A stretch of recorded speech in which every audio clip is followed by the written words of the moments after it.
क्या आप जानते हैं हजरत आदम अलैहिस्सलाम ने अपनी उम्र के 40 साल अपने बेटे हजरत दाऊद साद अलैहिस्सलाम को दे दिए थे। लेकिन जब वो वक्त आया तो हजरत आदम अलैहिस्सलाम को वो बात याद न रही।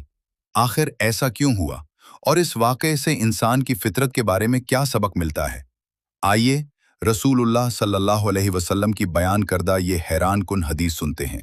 हजरत अबू हुरैरा रज़ी अल्लाह अन्हु बयान करते हैं, रसूलुल्लाह सल्लल्लाहु अलैहि वसल्लम ने फरमाया, जब अल्लाह ने आदम अलैहिस्सलाम को पैदा किया तो उनकी पुश्त पर हाथ फेरा तो उनकी पुश्त से वो तमाम रूहें जिन्हें उसने उनकी औलाद से रोज क़यामत तक पैदा करना था पिंक आए और उनमें से हर इंसान की पेशानी पर नूर का एक निशान लगा दिया।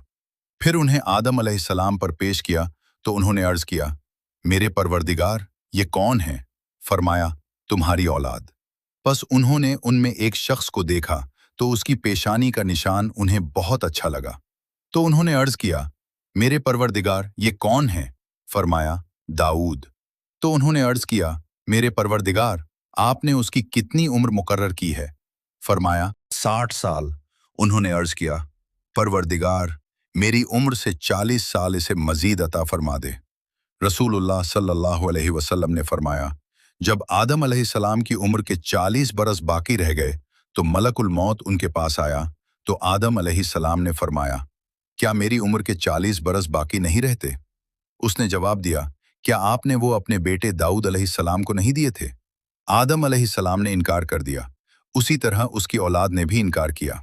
आदम अलैहिस्सलाम भूल गए और उस दरख्त से कुछ खा लिया तो अब उसकी औलाद भी भूल जाती है और आदम अलैहिस्सलाम ने खता की और उसकी औलाद भी खताकार है।